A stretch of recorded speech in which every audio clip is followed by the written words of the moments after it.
ನಮಸ್ತೆ, ವಿಭಿನ್ನ ಅಡುಗೆಗಳು ಚಾನೆಲ್ಗೆ ಸ್ವಾಗತ. ನಾನಿವತ್ತು ಈ ವಿಡಿಯೋದಲ್ಲಿ ನಿಮಗೆ ಸೂಪರ್ ಆದಂತಹ ಕಿಚನ್ ಟಿಪ್ಸ್ನ ತಿಳಿಸ್ಕೊಡ್ತಾ ಇದ್ದೀನಿ.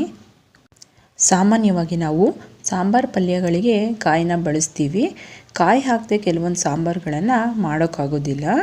ಅಂಥ ಟೈಮ್ನಲ್ಲಿ ನಾವು ಕೆಲವೊಂದು ಸಾಂಬಾರು ಹಾಗೆ ಪಲ್ಯಗಳಿಗೆ ಕಾಳುಗಳನ್ನು ಹಾಗೆ ತರಕಾರಿನ ಬೇಯಿಸ್ಕೊಳ್ತೀವಿ. ಕೆಲವೊಂದು ಸರಿ ಬೇಳೆಗಳನ್ನು ಬೇಯಿಸ್ಕೊಳ್ಬೇಕಾಗತ್ತಲ್ವ, ಹಾಗೆ ಬೇಯಿಸ್ಕೊಂಡು ನಾವು ಸಾಂಬಾರು ಮಾಡ್ತೀವಿ.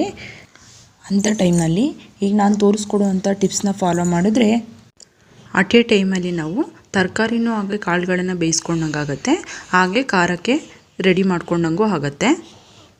ಇಂಥ ಸಿಂಪಲ್ ಟಿಪ್ಸ್ನ ಫಾಲೋ ಮಾಡೋದ್ರಿಂದ ಅಡುಗೆ ಕೆಲಸ ನಾವು ಬೇಗ ಮಾಡಿ ಮುಗಿಸ್ಕೊಳ್ಬೋದು. ನೋಡಿ, ನಾವು ದೋಸೆನ ಮಾಡ್ಕೊಳ್ಳುವಾಗ ಆಲೂಗಡ್ಡೆ ಪಲ್ಯನ ಮಾಡ್ಕೊಳ್ತೀವಿ, ಜೊತೆಗೆ ಕಾಯಿ ಚಟ್ನಿನ ಮಾಡ್ಕೊಳ್ತೀವಲ್ವ, ಆವಾಗ ಪಲ್ಯಕ್ಕೆ ಆಲೂಗಡ್ಡೆನ ಬೇಯಿಸ್ಕೊಳ್ತೀವಿ, ಹಾಗೆ ಕಾಯಿ ಚಟ್ನಿ ಮಾಡ್ಕೊಳ್ಳೋಕ್ಕೆ ಕಾಯಿನ ತುರ್ಕೊಳ್ತೀವಿ. ಹೀಗೆ ಮಾಡೋದ್ರಿಂದ ಟೈಮ್ ವೇಸ್ಟ್ ಆಗುತ್ತೆ ಹಾಗೂ ಹೆಚ್ಚು ಶ್ರಮನೂ ಆಗುತ್ತೆ.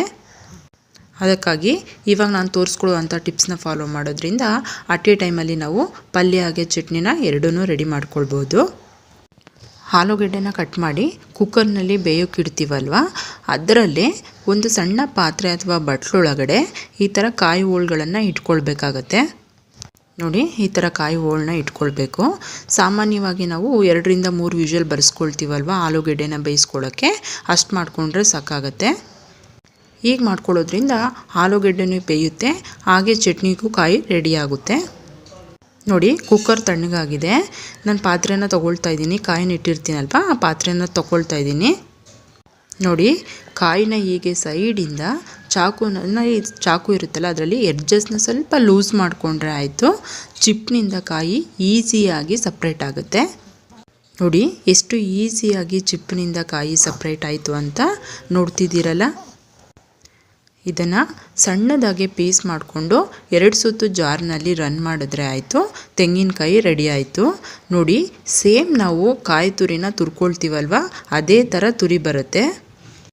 ಕೆಲವೊಮ್ಮೆ ಕಾಯಿನ ತುರ್ಕೊಂಡು ಕುತ್ಕೊಳ್ಳೋದು ಒಂದು ದೊಡ್ಡ ತಲೆನೋವು ಕೆಲಸ ಅಂತಲೇ ಹೇಳ್ಬೋದು.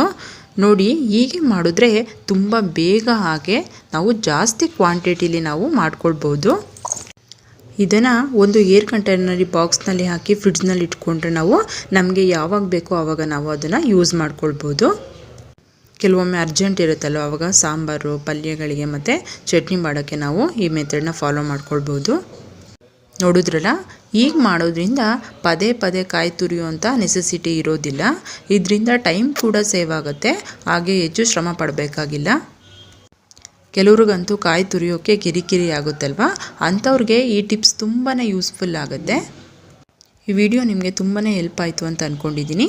ಈ ವಿಡಿಯೋ ನಿಮಗೆ ಇಷ್ಟ ಆದರೆ ಲೈಕ್ ಮಾಡಿ, ಶೇರ್ ಮಾಡಿ, ಹಾಗೂ ನಿಮ್ಮ ಅನಿಸಿಕೆ ಅಭಿಪ್ರಾಯಗಳನ್ನು ತಪ್ಪದೇ ಕಾಮೆಂಟ್ ಸೆಕ್ಷನಲ್ಲಿ ತಿಳಿಸಿ.